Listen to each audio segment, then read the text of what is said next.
And I forgot to get the paper. And I still got red papers. So, for this class. Both today's class. Yeah. Also something, we're recording now, but this is going to be recorded. I need to forward you two things from Karen. Okay. I keep meaning to send her an email or something. Yeah, she sent them to me, and I was so busy yesterday I didn't think about it. Okay. All right. The last announcements wanted to make before we get started. I do want to return all the papers to you on Thursday if possible, okay? Except research paper, of course, I have to keep that for samples of student writing periodically. They ask for that. But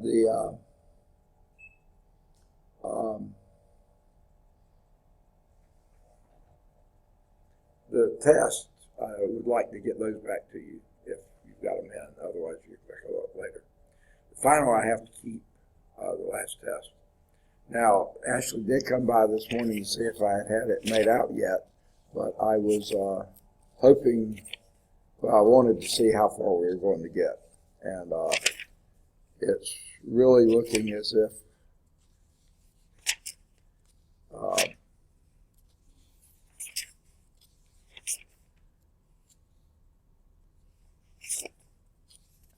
I don't know. I thought maybe we would go on and just touch on Laplace transformations, but I don't know. We'll see how we go on this.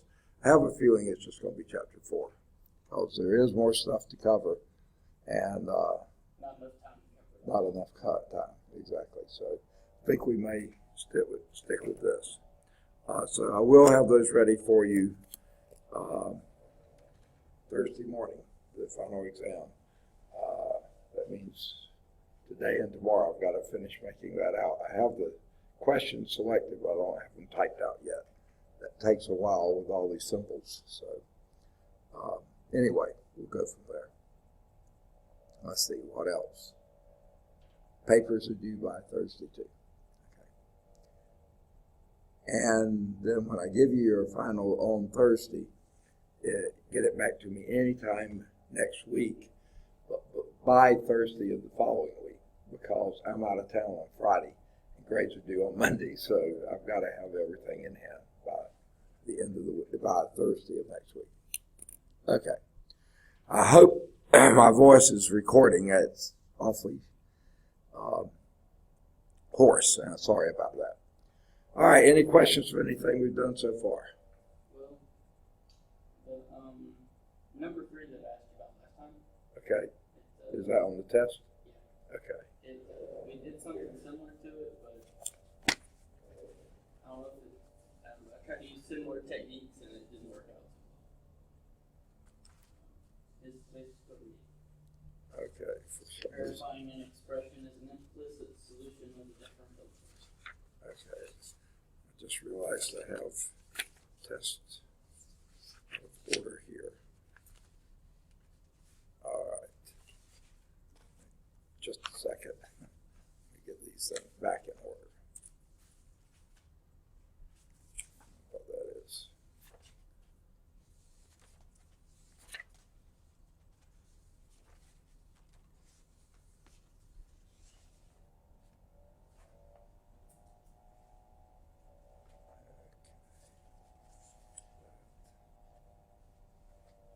Okay, I think I've got them in order now.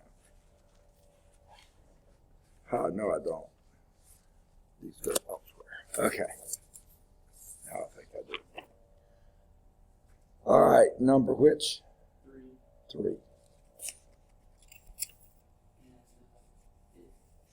don't know if it's because the dy dx is squared there or what's throwing me off. Okay.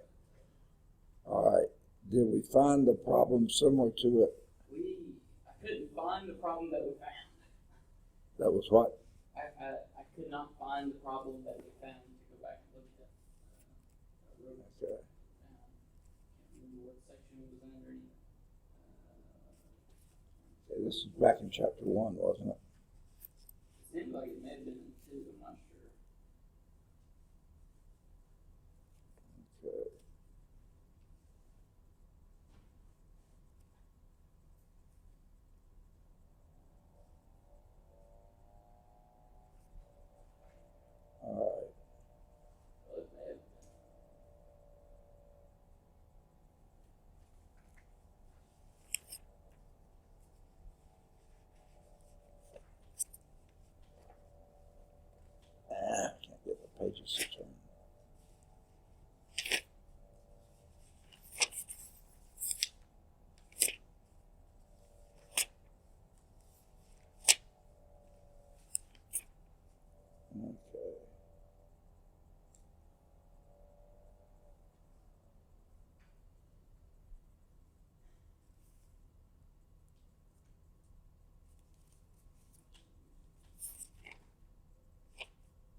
is, the one we found was number 22 on page 11. Oh, okay. I was in section after that. And what we did with that one was we took the literal derivative of y, or differentiated it, and one on the test is implicit instead of regular, or instead of explicit. Okay. And I went back and I did the explicit differentiation and everything, and didn't get the same thing.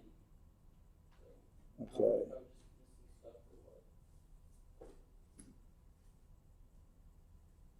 Okay. Isn't 19 or 20 similar to what the instructions are? Verify the indicated expression is an implicit solution of the given first order differential equation. What page you on? That's on page 10 is the instruction, but on page 11 is 19 and 20.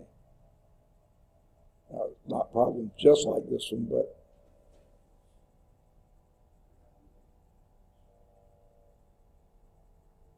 Yeah, that's more similar because it's okay.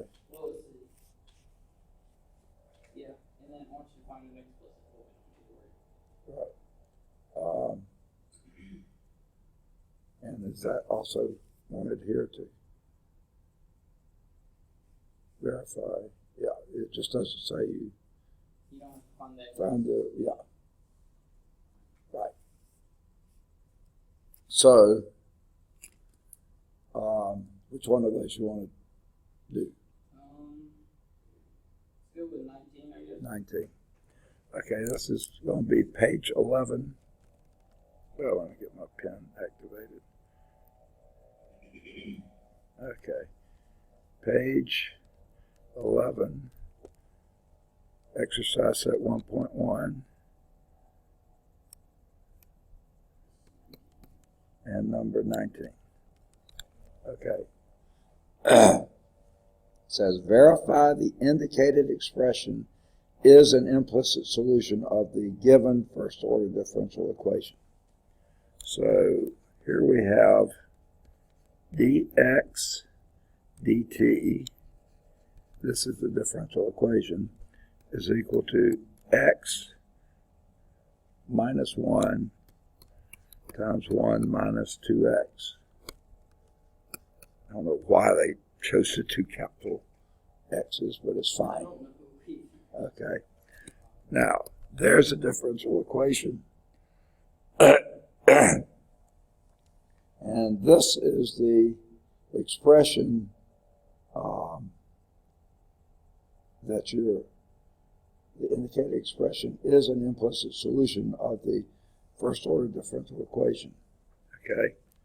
So ln of 2x minus 1 over x minus 1 is equal to t. Okay. Now, I think this is generally the same type thing. And it says verify it. What we would have to do, obviously, you can't solve that for x. Right. Okay. Just close to impossible to extract that from it. Okay. So what we do is implicitly find it. So Okay. dx of the natural log of all that, and then d by dx of t, right? Okay. Yeah. Or d by dt. Yeah, d by dt. Yeah, that's what you're doing. But you sort of do it like a chain rule type thing here. What is d of this? Do this of both sides.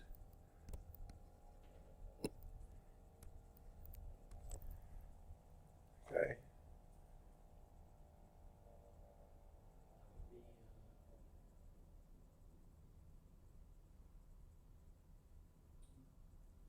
Do 1 over all that. Yeah, which would be So just reciprocal. Okay. So it'd be x minus 1 over 2x minus 1. Okay, ultimately, okay, but you've got something else to do too. You've got to find dx dt, chain rule, remember? Okay, so you got to do d by dt of this, 2x minus 1 over x minus 1. Right? You did derivative with respect to t of the log. Now you got to do the derivative of the argument of the log, and there may actually be some more chain rule in it, but we'll get there. Okay? Yeah, you got it. So it's x minus 1. My x's are getting smaller. They're all caps, by the way, but whatever. Okay. Okay, and this would be what?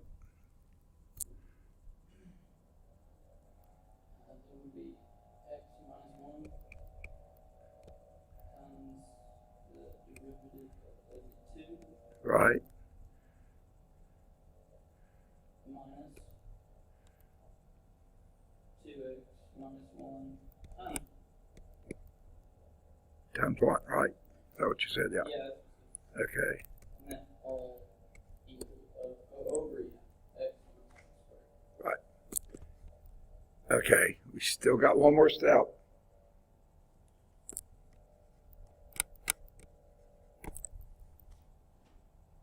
The last bit of chain rule there, times dx dt. Because x is a function of time. Right. Okay. Or t, whatever t is. And that's equal to 1. It'd be like those were y's and x's, it'd be like a y prime at the end. Yeah, exactly. Exactly. X prime in this case. Okay. Yeah. So, X prime in this case. right. Now, Big ugly thing. yeah. I'm really tempted to clear something out of the way first, but maybe not. Let's keep it in place for now. X minus 1 over 2x minus 1 times. Let's clean this up a little bit. What do you have here? Let's see, you got x. What? Just 2 times x minus 1. Is that okay? I think I was going not to multiply it through, but I think I will. Let's just multiply it through. That would be 2x minus 2 minus, yeah, I should have put that in parentheses, so that would be, now what? Negative 2x Plus 1 over x minus 1 squared dx dt. That's equal to 1. Now, you notice one thing that can go out right now.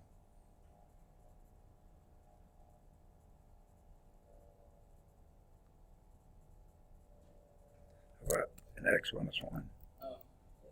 Okay. Another thing that could go out right now. 2x minus 2x is 0.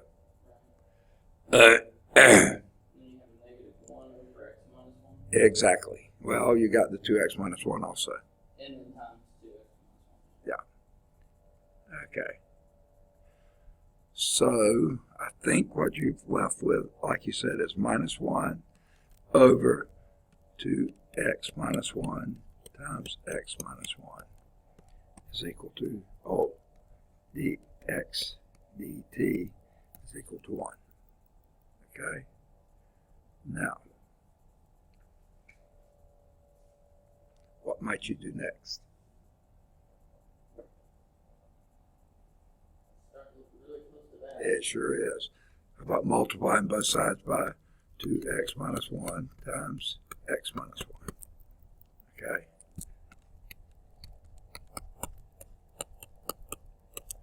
Okay?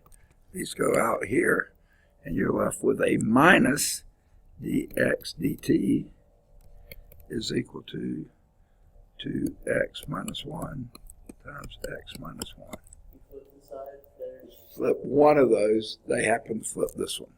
So that'd be dx dt is equal to x minus 1 times 1 minus 2x. That's what you do with the minus sign. And then that's verified. That's verified. So basically, what you've got to do on that, and I left a big line and a lot of space, is not just in answering the line, it's working it out. Right. Yeah. And I think I kind of started the right way, but I may have missed some chain ruling and stuff like that. Right. And that may be where I messed up. So hopefully,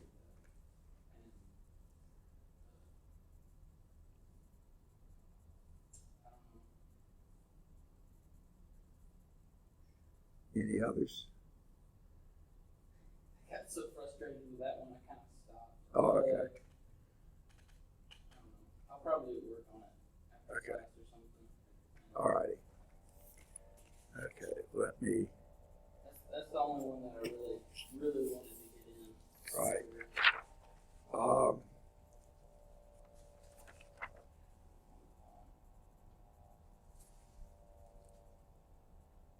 and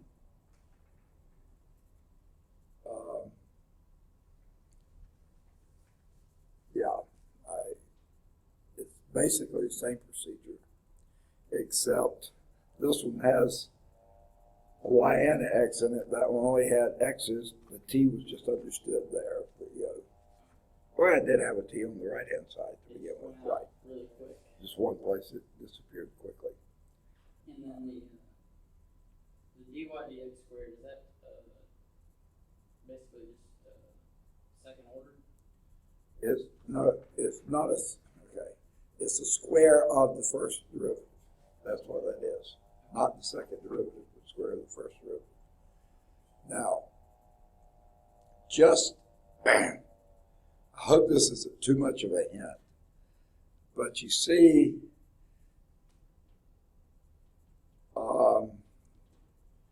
you could actually sort of solve that first equation for y and then try to do it. That's not the best way to do, because you'd have a plus or minus in there and stuff like that.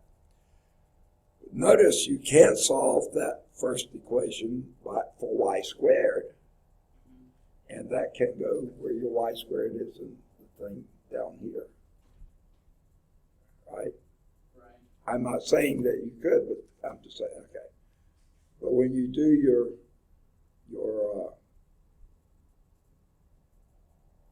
implicit differentiation of that, you'll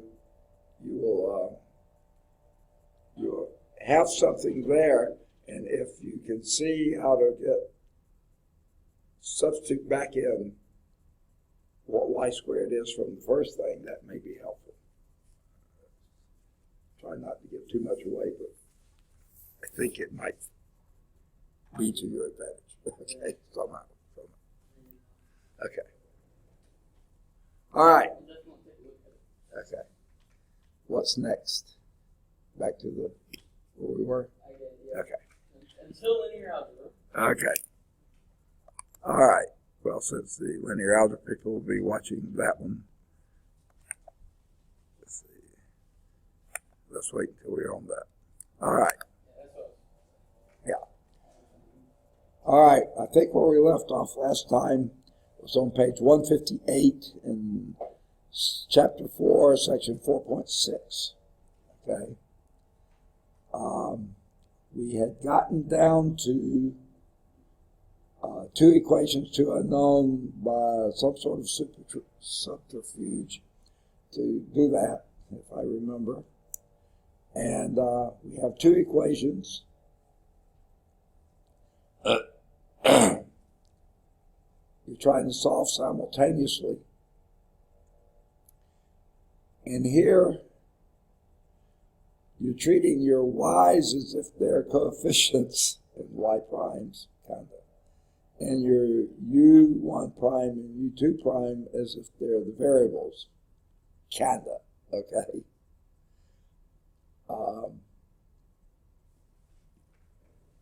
And we wound up with these two equations. Y1, U1 prime, plus Y2, U2 prime is equal to 0. And Y1 prime, U1 prime, plus Y2 prime, U2 prime is equal to f of x, whatever that is, that function of x. All right. Now, they go back to basically a linear algebra concept, Kramer's rule. Do you remember how that runs? What's that? Okay. And they mentioned the Wronskian, which is what you're kind of dealing with, is that determinant of basically your coefficients, and then with some substitutions. Okay. So, to me, the Wronskians and the symbology for it is not helpful. Maybe you find it is for you, but here's what, if you remember how this works with Kramer's rule, you would have, remember your variables are now the U1 prime and the U2 prime. Okay. Now, the U1 prime would be the determinant of your okay. Let's start with the determinant of the denominator. That's the easy one. Okay? The determinant of the denominator are the coefficients of your U1 and U2. So that would be Y1 prime, Y1, sorry. I was covering what I was trying to read with my hand and I didn't see it. Okay, there we go. All right. Y1, Y2, Y1 prime, Y2 prime. Okay? Now, to solve for the first one, the U1 prime, in the numerator, you put the constant ones instead of the coefficients. So that'll be 0 f of x, and it's still doing a determinant, and this would be y2 prime.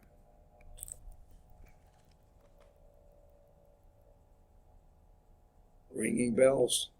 A little bit. Not really. This was Kramer's rule. Okay. If you have, okay. The other way you could do it is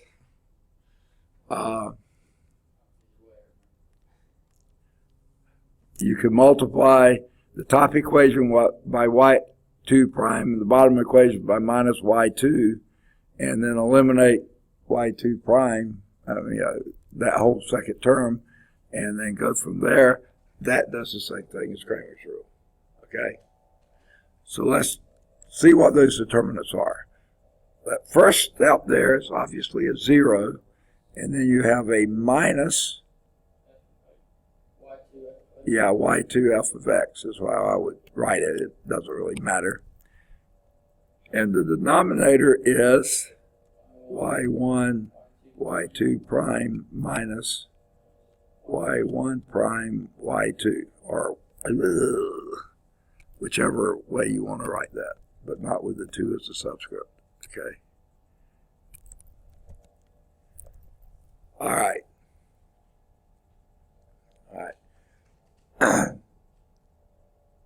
Okay. And the second one, U2 prime, is equal to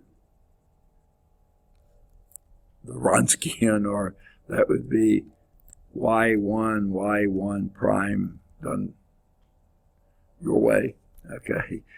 0 f of x that way, with the same denominator. So I'm just going to write what that is. y1, y2 prime minus y1 prime, y2. Okay? Keep from having to write it all. And this would be y1 f of x over this. y1, y2 prime minus y1 prime, y2. Okay. Now,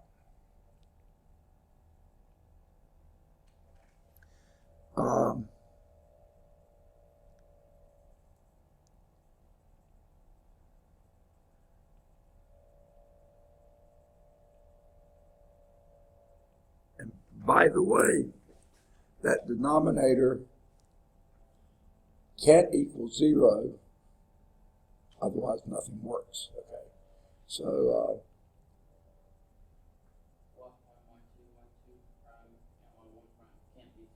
right. Okay. Now,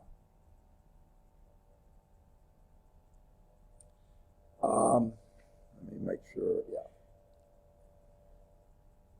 And the functions U1 and U2 are found by integrating the results. Thank you very much. That helps a lot. Okay. So basically, it's saying here that this is du1, and I don't even remember what our independent variable x. Okay, by dx. Okay, that's what your thing is equal to a minus y2. Now,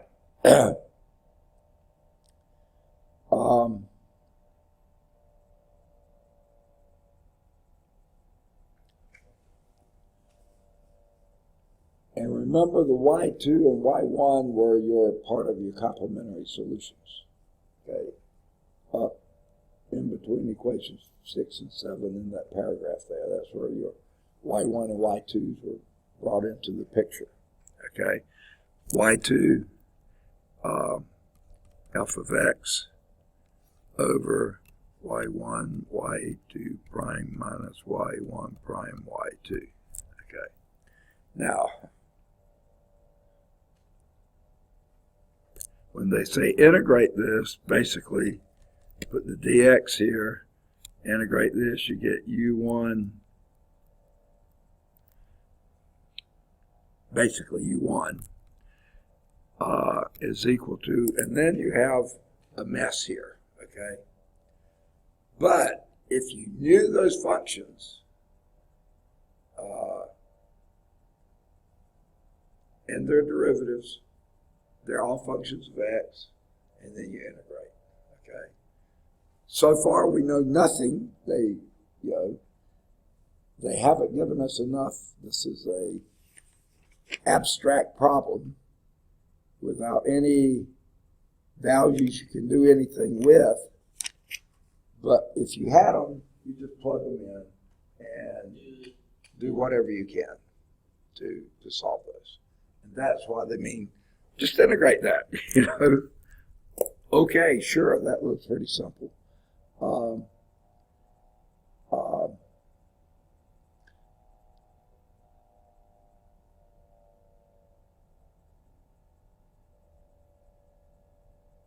Okay. Now, top of the next page. Usually it is not a good idea to memorize formulas in lieu of understanding a procedure. Yeah, I'll buy that. We go nuts trying to memorize some of these. However, the foregoing procedure is too long and complicated to use each time we wish to solve a differential equation. In this case, it is more efficient to simply use the formula in 9, okay, to solve and compute the Wronskian, okay, which is what they give you there in the first part of 10. There's your W, W1, W2, okay.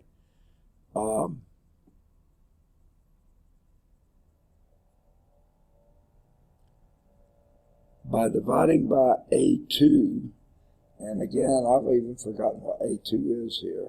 That was your coefficient function of your y double prime, okay? And that was the first thing we did, was doing that. We must find the complementary solution, blah, blah, blah, then compute the Wronskian, and then dividing by A2, we put the equation in the standard form and proceed. So let's see if we can do what they're suggesting in example 1, okay? Again, this was pretty esoteric without any values in here to play on. Let's see if we can do any better here. All right, here's what we got. Y double prime minus 4y prime plus 4y is equal to x plus 1 e to the 2x. All right. Now, the right-hand side is your f of x that we were doing before. The left-hand side, we're going to first start with the homogeneous part. Come up with solutions. The good news is that your a of x is 1. So we don't have to mess with that. All right. So that's done for it. All right. What would be your auxiliary equation here for the homogeneous part on the left-hand side, setting that equal to 0?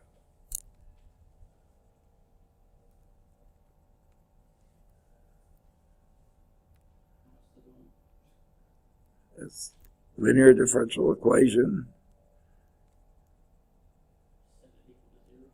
It's what? Set it equal to 0. Y double prime minus 4y prime plus 4y equals 0. Okay? Remember what we assume the y to be here?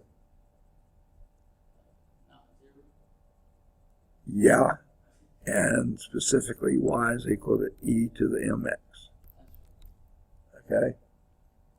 Because we know when we do those derivatives, y prime is equal to, right. Yeah. That's right. Okay. All right, Victor's here. You just missed such an exciting time. Okay. I can hardly see with that in my eye, but I think I got you marked in the right place. Okay, if we then plug this into this, we'll get m squared e to the mx minus 4m e to the mx plus 4 e to the mx is equal to 0. E to the mx cannot be 0, ever. So, okay, what does that leave you with? Squared minus 4m plus 4 equals 0. That is what they call the auxiliary equation. So basically, after a while, you don't have to do e to the mx anymore. Just write down m squared minus 4m plus 4. Yeah, equals 0. Right. Okay. Now, can you solve that for me?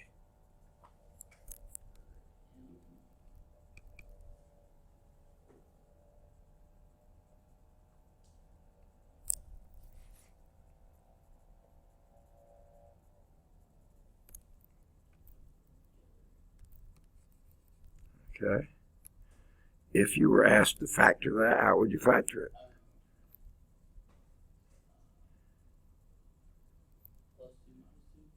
No. Minus 2 minus 2. Okay. In other words, you have the double root of m equal 2. Okay. Yeah. Okay. M equal 2. Okay. Now,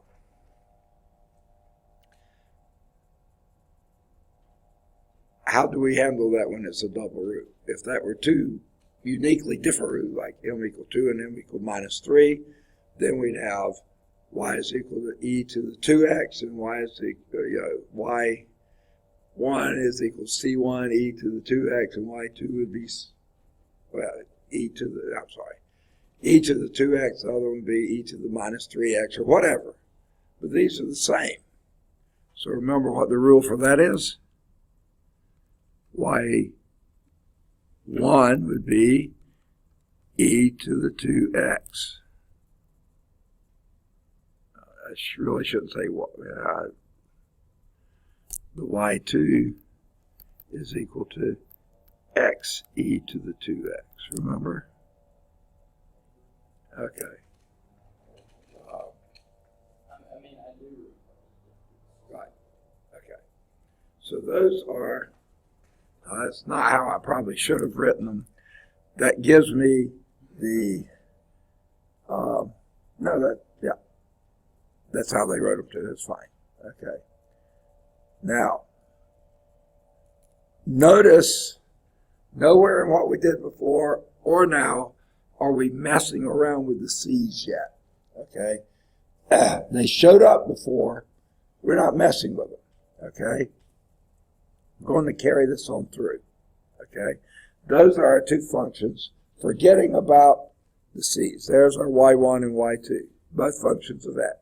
Okay. Now we jump back to what we did before. Okay.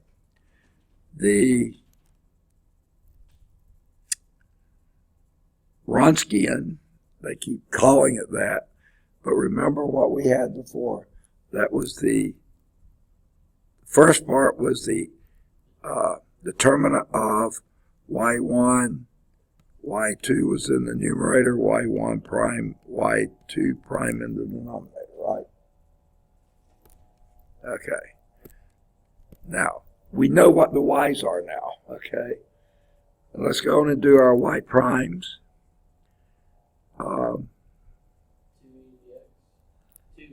Yeah, I wish I had done this differently. I'll do it up here.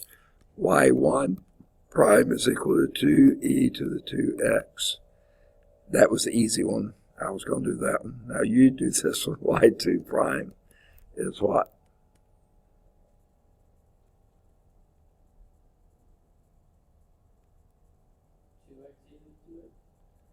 Okay, it's a product rule, right?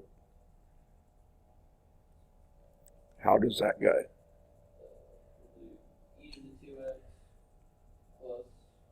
Okay, e to the 2. I say e and write 2. Okay.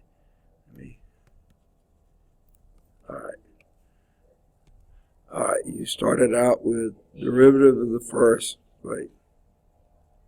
There it is, yeah. Derivative of the first, e to the 2x plus 2x e to the 2x. Very good. Okay. That's how you started saying it before, but I wasn't exactly sure where you got it, so I wanted to make sure. Okay. Now, is that right? Wait. No. The first times the derivative of the second plus the second times derivative, plus derivative of the first times the second. Got that right. Plus the first times derivative of the second. Yeah, that's got it. It's got it. Good. Okay. Right. Okay. I always do it in mixed orders. Right. Okay. Now that we have that, let's do our Wronskian, since they love to call it that. The y1 is e to the 2x. The y2 is x e to the 2x. The y1 prime is 2e to the 2x. And y2 prime is e to the 2x plus 2x e to the 2x. All right, let's do that. this times that would be e to the 4x plus 2x e to the 4x, right? Minus 2x e to the 4x, which is pretty nice that those go out. They've been dating. Okay. What's that? Yeah, exactly. So that's your, what they're being called W. Okay. Now the next one we do is the numerator for your U prime. I mean, U1. Okay. And that Wronskian, or the determinant, is, look back at your form there, it's 0 y2, which is e to the 2x plus 2x e to the 2x. My x's are sort of drooping there, but it's okay. And your bottom is your f of x. Okay? Your f of x is your x plus 1 e to the 2x. And did I write it in the right place? Yeah. And then your y2 prime, which is e to the 2x. Whoa. I'm sorry. The top one's supposed to be y. Yeah, I'm sorry, I put that in the wrong place. Okay. X e to 2x. And the bottom one is e to the 2x plus 2x e to the 2x. All right. Now, when you do that one, of course, goes to 0. What's that? Yeah. And this would be a minus x times x plus 1 times e to the 4x. Okay? Now, that's your numerator for your U1 prime. Okay? The denominator is this one. So now we've got U1 prime is equal to minus x times x plus 1, right? Times this divided by that, which, of course, is 1. That's what we integrate. This is our du1 dx is equal to that. So you have u1 is equal to the integral of minus, let's go and write it out, minus x squared minus x dx. And you can integrate that, right?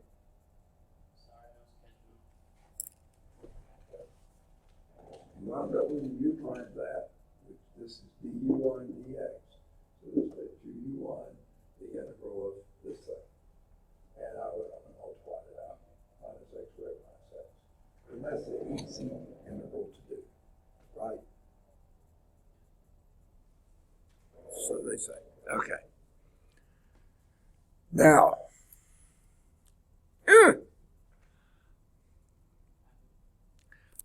I need to erase some stuff, and I know I'm going to erase something I'm going to need, but If you erase that bottom line, I think you'll be okay. how about this one up here? I don't think I'm going to need this. This is going to be the numerator for my U2 prime. Right? Okay. And what we do, we write this one again just like we had it. E to the 2x, 2e to the 2x But over here we write our 0 f of x.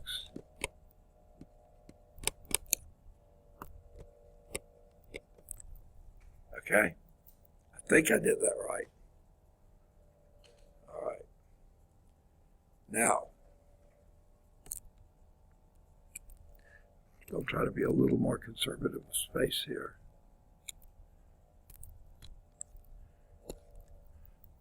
That numerator is just going to be this cross product, which is x plus 1 e to the 4x. Right? Divide that by e to the 4x, because that was our denominator. So we have our u2 prime is equal to that. And that's even nicer to integrate. u2 is equal to the integral of x plus 1 dx. And we can do that one pretty easily too. Much simpler. Okay? So let's get down what these are. This one is minus x cubed over 3 minus x squared over 2 plus, I don't know what to call it.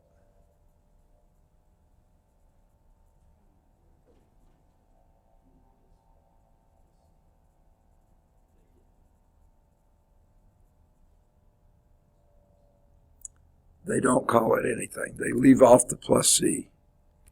We'll deal with that later. Whoops.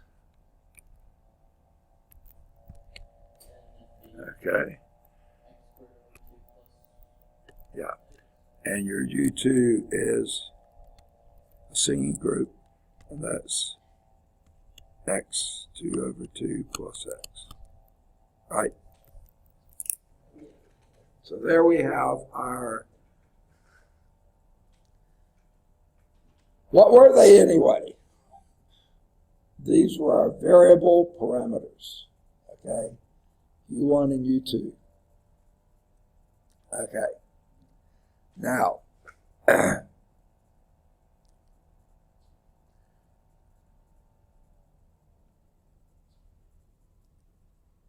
if you go back to the blue equation 7 on the previous page, okay?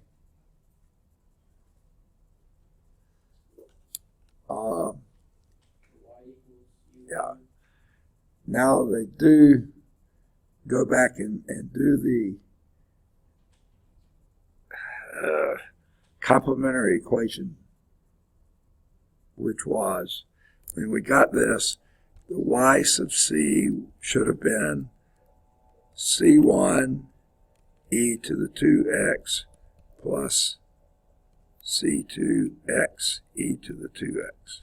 There's a complementary solution. Our particular solution is, okay, and this is where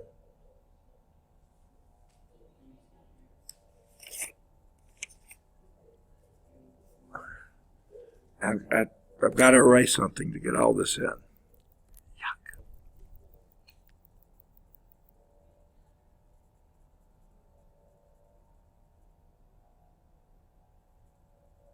I think we've used, I sure hope I don't need this again. If so, you got it right.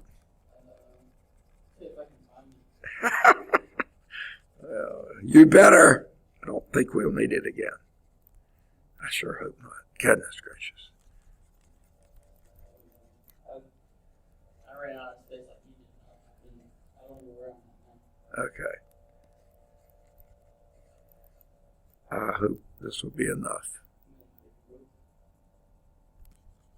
I don't think I need those others anymore either, but I got them. I'm stuck with them.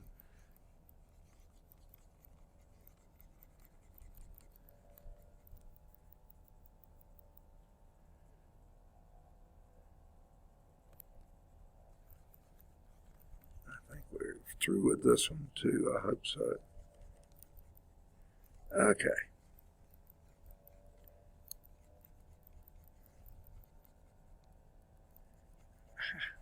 I these again.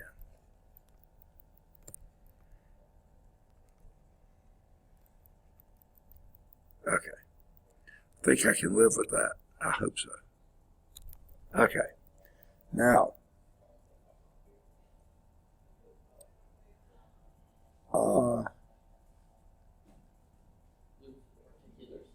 yeah. Now, going back to our blue equation 11 on page 158, I'll write it down for you. They don't put the P in there, they just say Y. But for all intents and purposes, I think that is our YP. I sure hope so anyway. YP is equal to U1 of X, Y1 of X, plus U2 of X, Y2.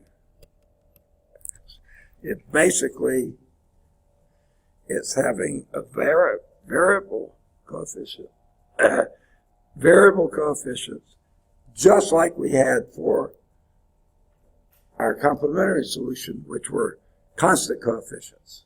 I mean, that's how I look at them. Now, what they do here is plug in what those are, okay?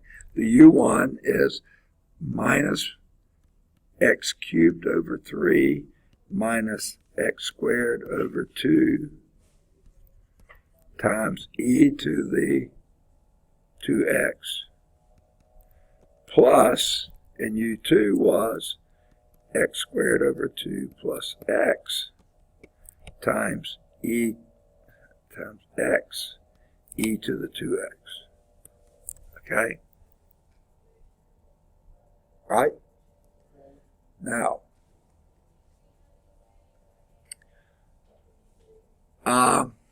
let's do that. First one's fine. Minus x cubed over 3 minus x squared over 2 plus, I'm going to multiply that one, x cubed over 2 plus x squared e to the 2x. I just factored out the e to the 2x. Is that okay? All right. But now we've got two terms in this. This is x cubed over 2. Good deal. Thank you. You finished? Yes. All right. Good deal.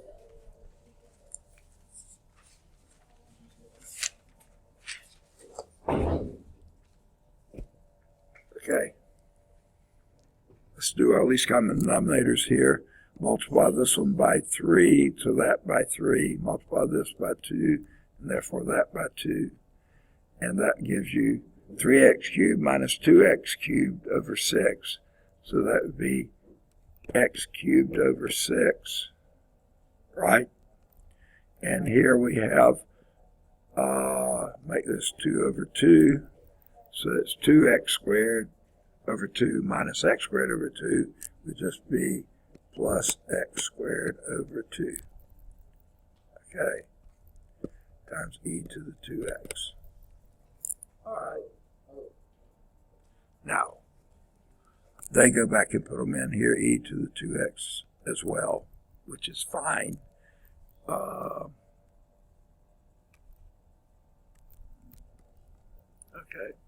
It's just as good to do it that way. I just as soon get the e to the 2x out front. Okay. So there's our particular solution. And our final solution, y is yc plus yp. yc being this one, and yp being that one. So, and they don't combine any like terms or other things like this.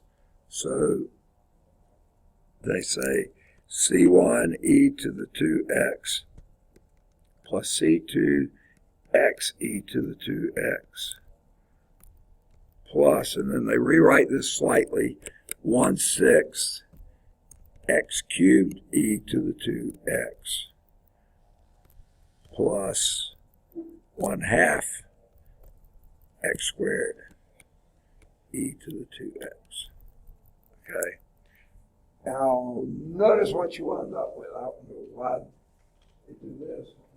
But now e to the 2x is everywhere. You can factor that out. C1 plus C2x plus 1/2 x squared plus 6x.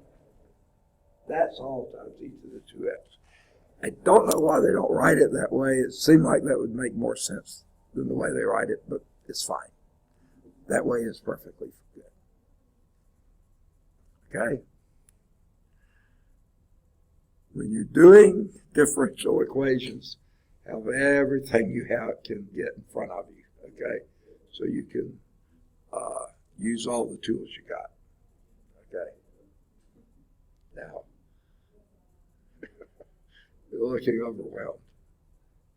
It is overwhelming. What's that?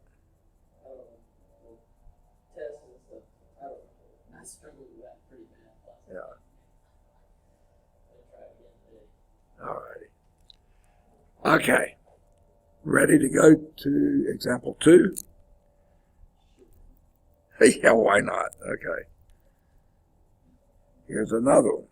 Solve this. 4y double prime plus 36y is equal to cosecant. Oh, my favorite.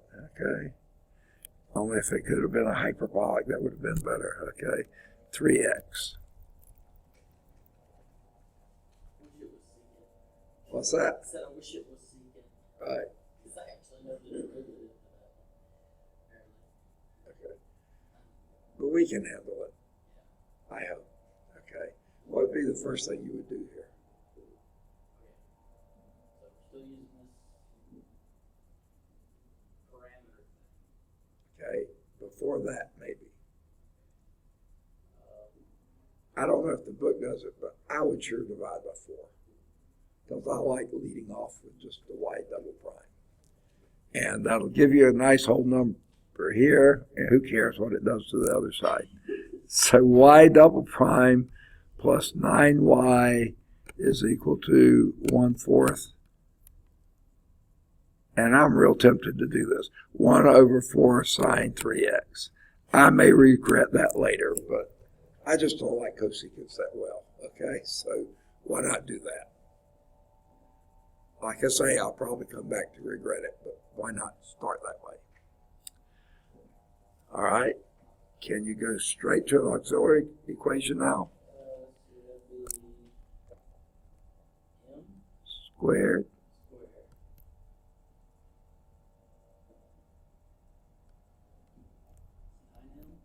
9m? No, just 9. If it was a y prime, it'd be Y prime, it would be an M. Right. Now, what's wrong with that picture? You got 2 squares. Complex. Oh, yeah. Yeah. M is going to be plus or minus 3i. Right? All right. Remember what we do with the 3 i's? Oh, yeah, eyes, focal out. Okay. Okay, with a start stick. Okay. If you go back, that always helps.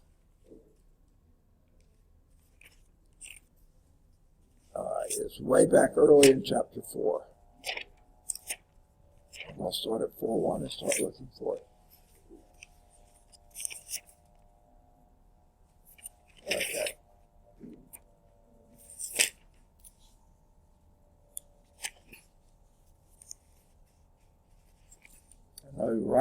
I know what to look for, but I can't remember where it is. Okay, here. No, that's not it.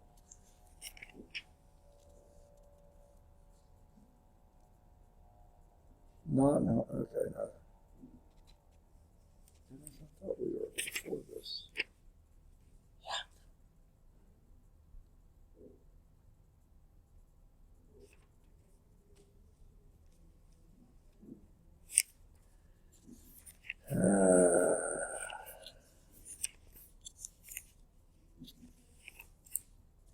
Here we go. 4.3, conjugate complex roots, case 3 on page 133. Sounds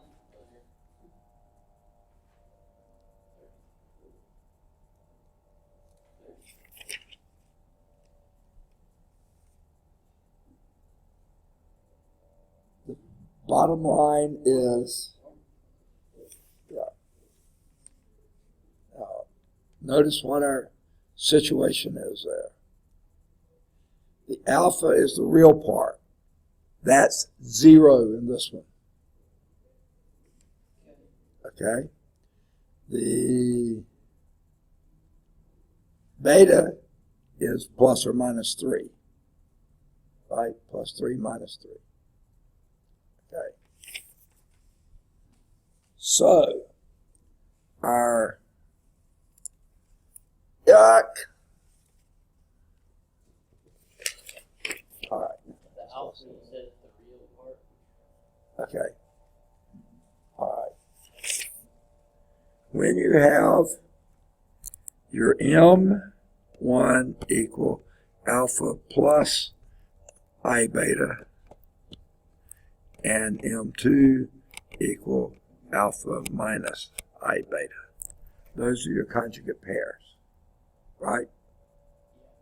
Well, here our alpha is 0 plus 3i and 0 minus 3i. So your alpha is equal to 0. Alpha is equal to 0. I don't know why I wrote it backwards. Doesn't matter. And your beta is 3. Okay? But you've got the 2. Yeah, you got the 2. Right. Okay. So what you do with that, your y, in this case it's your y sub c, is equal to, this is equation 8 on the page 134, the next page, is C1 e to the alpha x, but your alpha is 0. So that's just 1. And then you have cosine 3x plus C2. Again, alpha is 0, so it's sine 3x. So there's your complementary solution. Right? Okay, again, go back and use all this stuff. I don't believe in memorizing it. You know where to find it, go find it and use it. Okay. And which one was that, the complementary solution? Because I see where you got your M1 and M2 from, but I didn't see where you got the YC from. Okay. All right. Or is it on the next page? No, wait. Page 134, yeah. Okay. Top of the page. Example 8. Equation 8. Okay. Yeah, I wasn't seeing that one. Right. Yeah. Okay.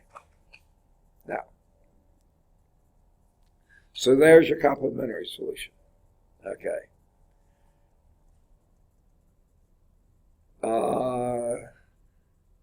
And silly people, they keep the cosecant. I guess, let's see if we can get by without it. Let's go. All right, now, that's done.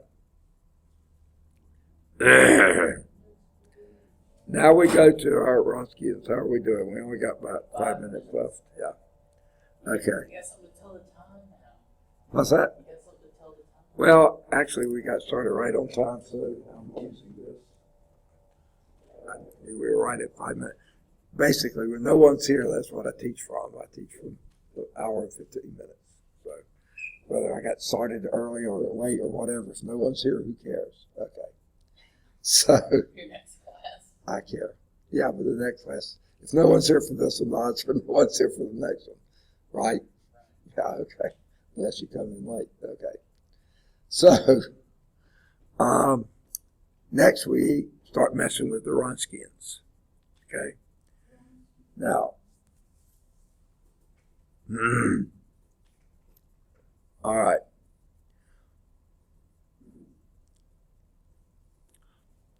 your, just like we did before, now we're calling our y1 cosine 3x and y2 sine 3x.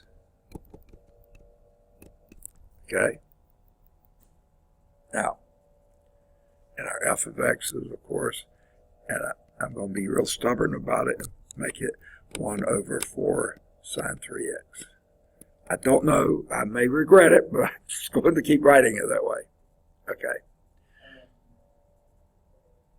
Now remember what our, yeah, y1 prime would then be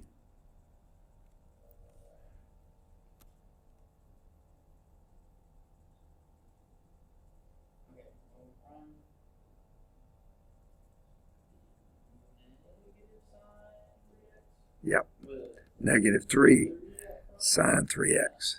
Okay. y2 prime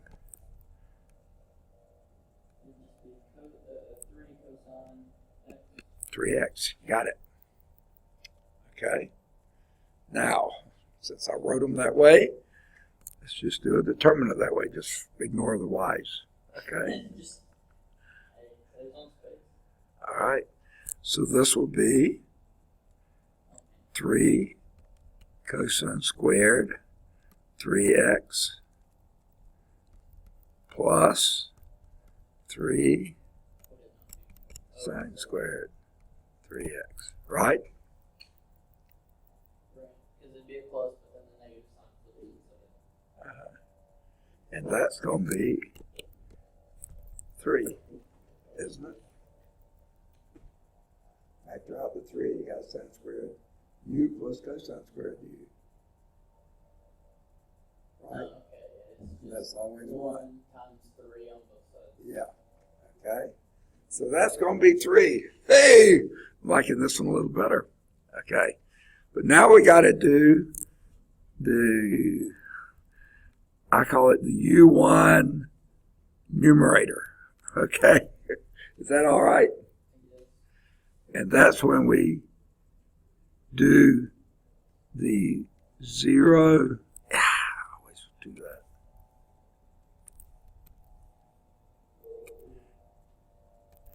Zero f of x, which is 1/4, 1 over 4 sine 3x.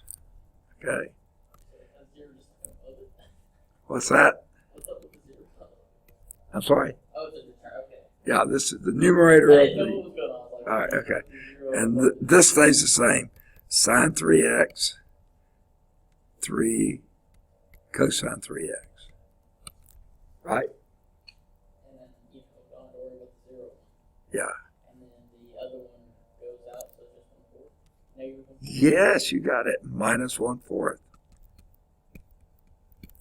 Oh, this is working out way too nicely, isn't it? What's your U2 numerator? You know there's something wrong. There's got to be. Must have made a mistake. Serious mistake. Here's where it comes to bite us. Cosine 3x minus 3 sine 3x. And this will be a 0, 1 over 4 sine 3x. Yeah, this one doesn't look as promising, does it? So don't have to worry about the last one. Okay, First, so this will be 3x over 1/4 cotangent 3x, isn't it? I don't like it at all, but I don't like it at all. we got it. Stuck with it. Okay. Now, our U1, and this, by the way, this, remember, is our denominator. That's your denominator. Okay. So, and by the way, these are primes, not, remember that U1 prime and U2 prime, sorry. Okay, so U1 prime is equal to minus 3/4. Isn't that? No, minus 1/12. Sorry.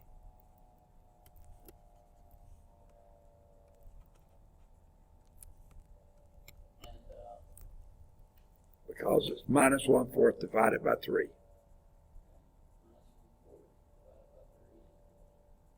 Right. Okay. And our U2 prime is going to be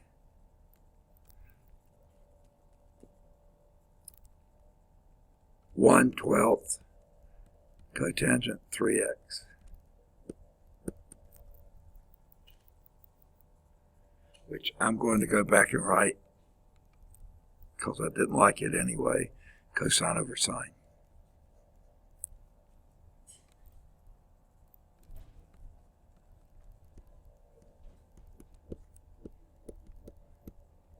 Okay.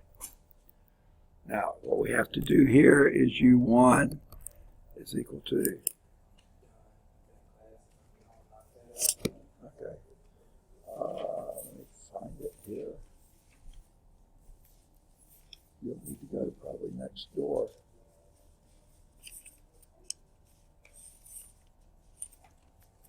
If there's no, is there a class in that room next door?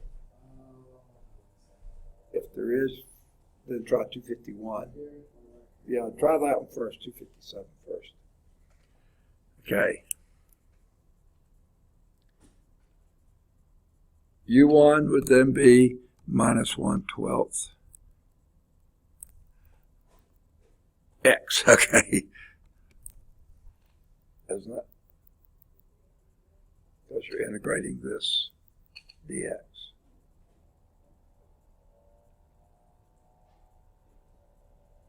Okay.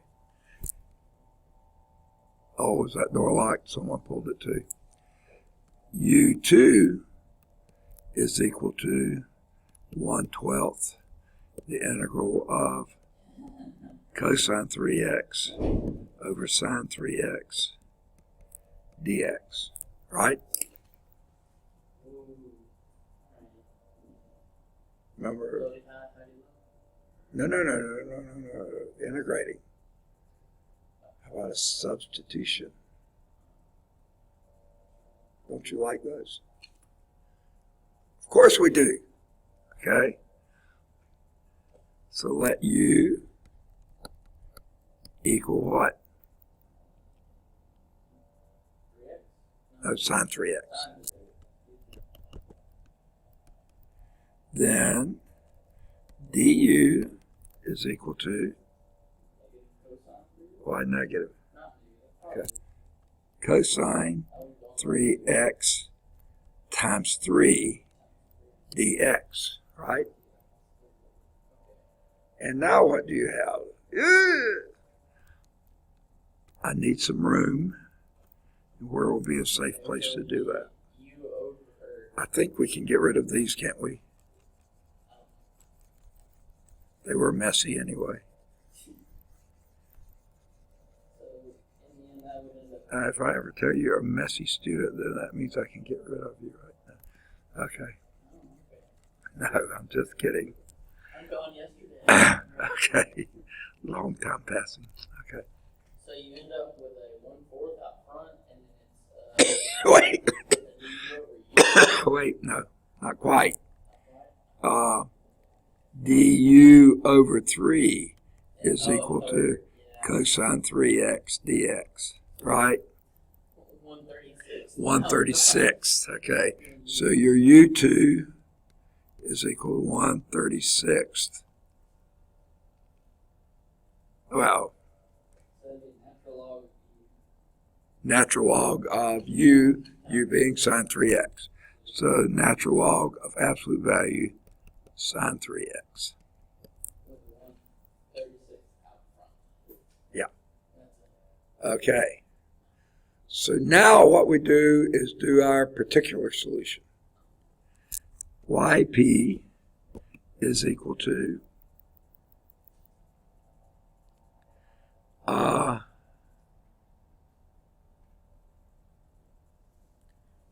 man. All right. We'll make sure I haven't forgotten anything. necessary here. Okay.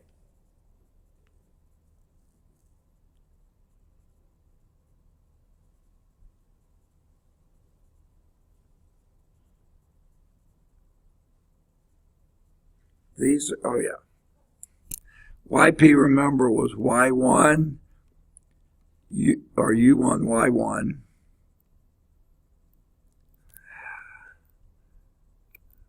Which way do they write it? I think it's usually U1, Y1, isn't it? No, yeah, U1, Y1. I wrote it right. Okay. Yeah. Yuck. Sorry. I know we're running out of time. In fact, we're out of time, but let's try to finish this quickly. If I can get the pen to work. U1, Y1 plus U2, Y2. Keeps putting it wrong. Okay. But remember, this is our U1. This is our Y1. This is our Y2 from the beginning. I think I may have erased them, which I didn't mean to. I should have. So anyway, so Y particular here is U1 minus 1/12 x Y1 cosine 3x plus 1/36 log absolute value sine 3x times sine 3x. Ew. I don't like having them like that. I think I prefer putting sine 3x in front and then log after it. Okay? All right. So is that an equal sign in the middle of it? I'm sorry. Is that an equal sign? Right here? Yeah. Yeah, that's an equal sign. That's what our particular Okay, solution the is. first one was the general, and then the one after the equal sign is the Right. our Yeah. problem. Exactly. Plugging in. So our Y, let me make sure so I don't have to go back and undo something.